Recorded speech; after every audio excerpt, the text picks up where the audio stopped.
Bonjour à tous, j'espère que vous allez bien. On est heureux de partager cette nouvelle vidéo avec vous ce matin. Vous savez que depuis quelques dimanches, on est sur une série de messages qui s'intitule Dieu est. Et ce matin, le titre du message, c'est Dieu est souverain. J'aimerais qu'on puisse parler de la souveraineté de Dieu rapidement. Et puis, juste avant d'aller plus loin, juste vous donner une définition de ce que c'est que souverain.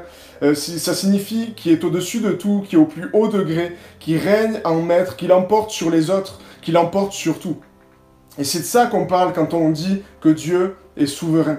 Dieu est au-dessus de tout, Dieu est au plus haut degré, il n'y a rien qui soit au plus haut que Dieu. Il règne en maître, il l'emporte sur tout.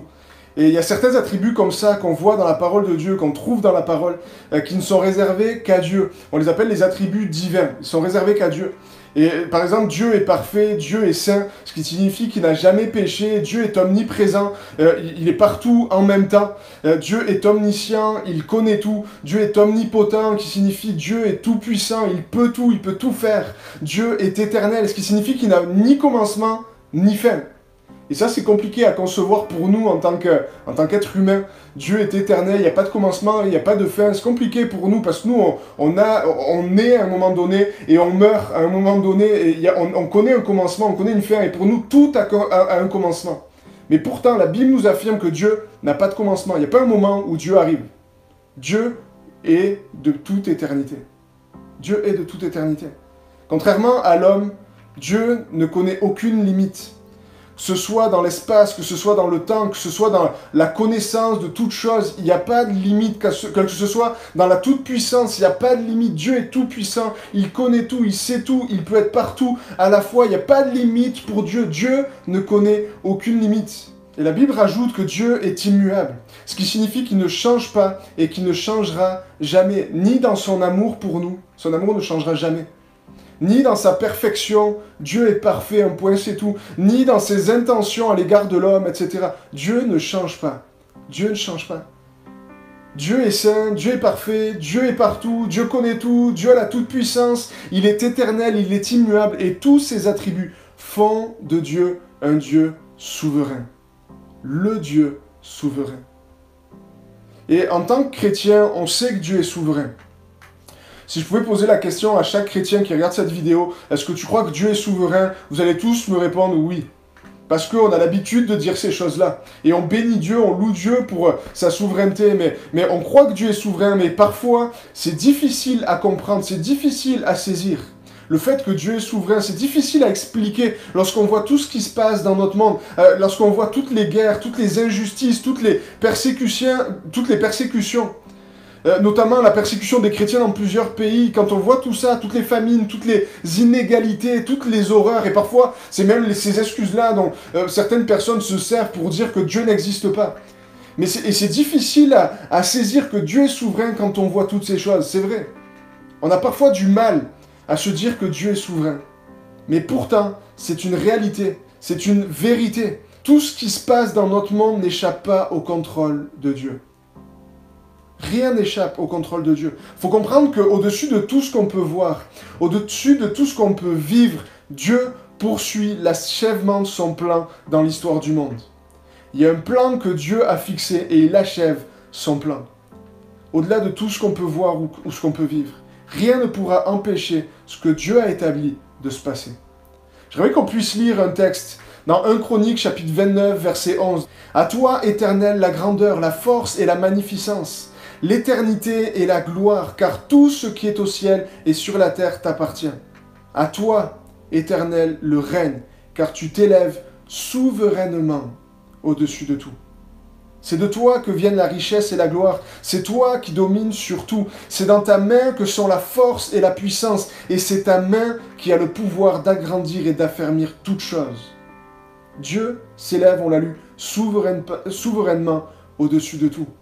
Et puis un homme dans la Bible qui s'appelle David dira à Dieu, dans le psaume 139, verset 4, « Car la parole n'est pas encore sur ma langue, que déjà, ô Éternel, tu la connais entièrement. » J'ai pas encore prononcé ce que j'ai envie de dire, que toi, ô Éternel, tu sais déjà ce que je vais dire.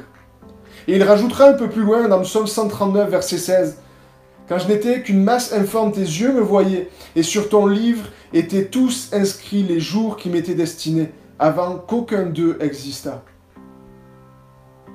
Dieu est souverain. Avant que tu naisses, Dieu te voyait. Et tous tes jours étaient déjà inscrits. Les jours qui t'étaient destinés. Avant qu'aucun d'eux n'existe. C'est ça qui est fou. Je crois qu'il y a un verset qui résume la souveraineté de Dieu. Dans Proverbes chapitre 19, verset 21. Écoutez bien, il y a dans le cœur de l'homme beaucoup de projets. Moi j'aime bien ce verset. Mais c'est le dessein de l'Éternel qui s'accomplit.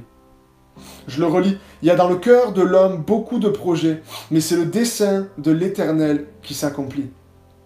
Dans ce texte, le mot dessein qui s'applique à Dieu peut se traduire par but. Et on comprend par là que les hommes peuvent faire tous les projets qu'ils veulent. C'est toujours les plans de Dieu qui s'accomplissent. C'est toujours le but de Dieu qui s'accomplit. C'est toujours le dessein de Dieu qui s'accomplit. C'est toujours la parole de Dieu, la promesse de Dieu qui s'accomplit, quelles que soient les choses incompréhensibles parfois qu'on peut traverser. C'est toujours le plan de Dieu qui s'accomplit.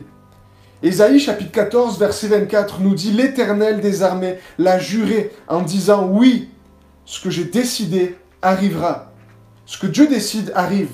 Ce que j'ai résolu, dit Dieu encore, s'accomplira.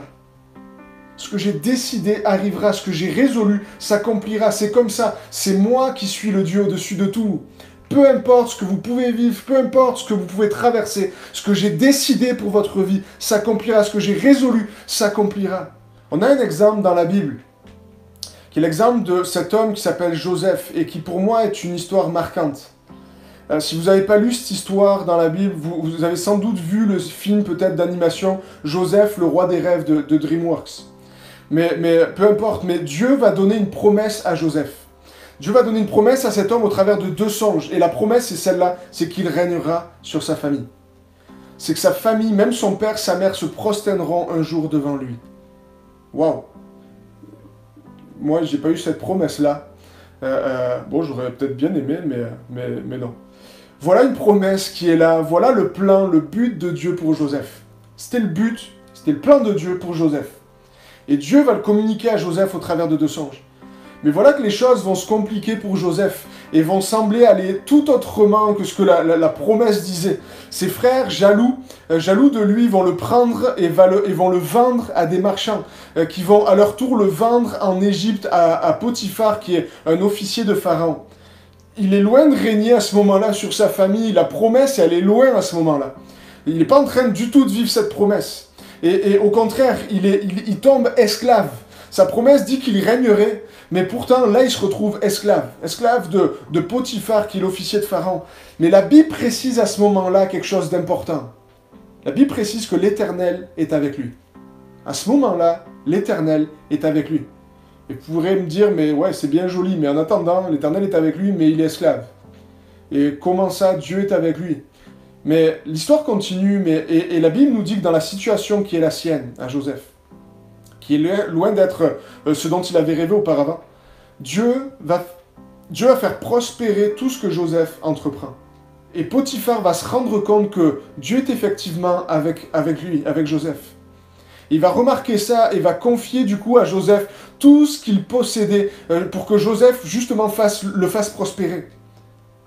Et je me dis, ça y est, il gagne en responsabilité.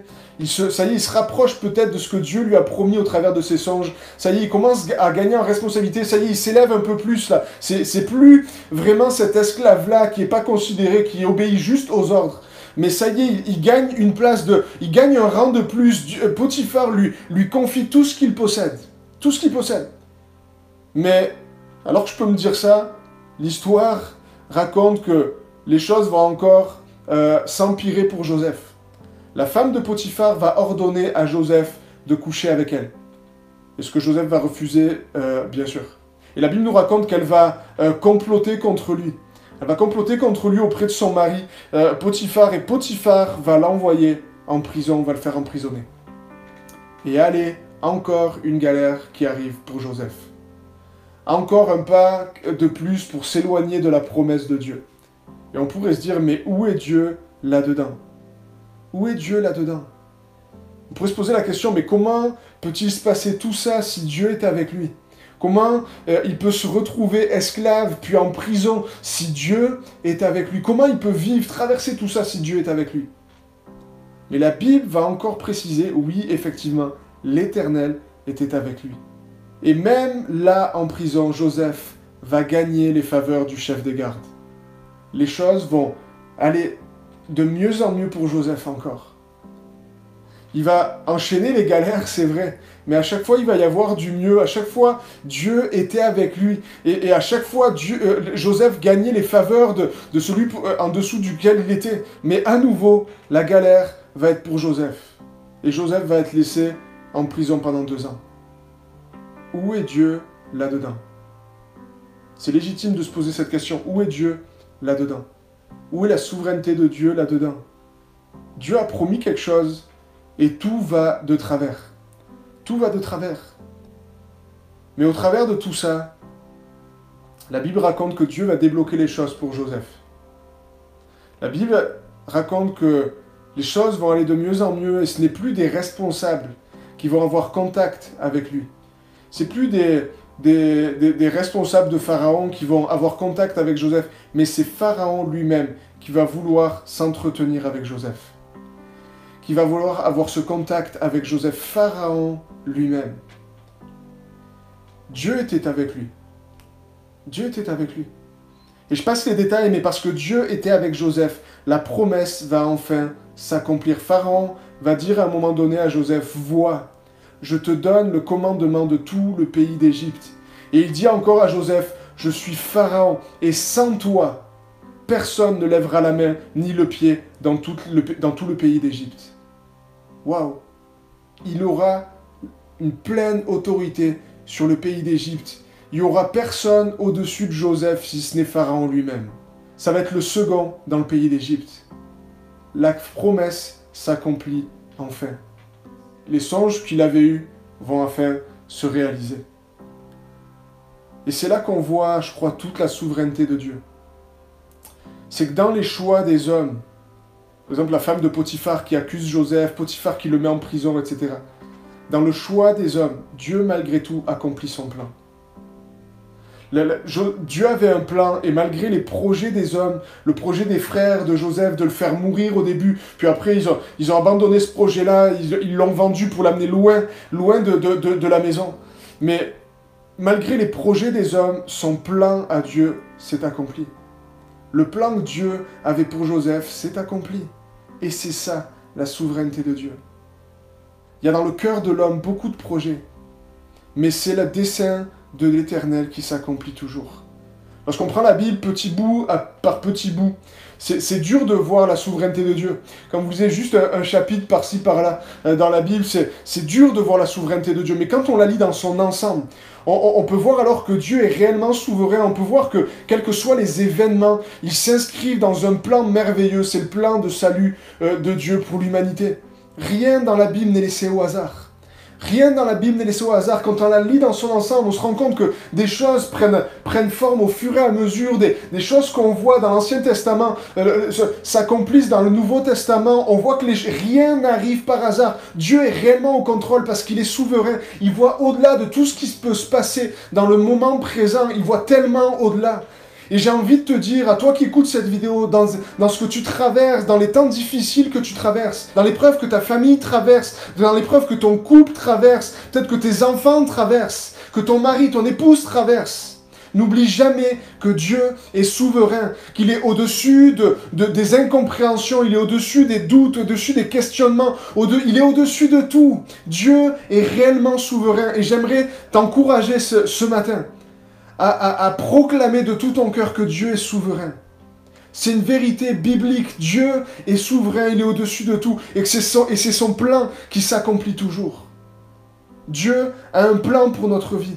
Et ce plan pour notre vie n'est pas fini. Et quelles que soient les situations qu'on peut vivre, quelles que soient les injustices, quelles que soient les embûches, quels que soient les coups qu'on prend, il y a une chose que la foi nous fait saisir, nous fait comprendre et nous fait proclamer, c'est que Dieu est souverain, quels que soient les projets des hommes, Quels que soient les choix des hommes, c'est le dessein de l'Éternel qui s'accomplit. C'est le but que Dieu s'est fixé qui s'accomplit toujours. J'aimerais vous entendre dire Amen là. C'est le projet de Dieu qui s'accomplit. Pour terminer, je ne sais pas quel plan Dieu a pour chacun de vous personnellement. Je ne connais pas les projets de Dieu pour votre vie. Je ne connais pas les promesses que peut-être Dieu a déposées sur votre cœur. Mais si nous demeurons fidèles, comme Joseph est demeuré fidèle, parce que c'est un détail qui n'est pas à négliger. Joseph, dans toute cette histoire-là, est demeuré juste, intègre, droit. Il est demeuré fidèle à l'Éternel. Et la promesse s'est accomplie. Et c'est ce que j'aimerais juste vous laisser ce matin. Si vous demeurez fidèle, quelles que soient les choses qui pourront se passer, il pourra se passer n'importe quoi, ce sera le plan que Dieu a fixé pour votre vie qui s'accomplira. Parce que Dieu est souverain. Soyez bénis.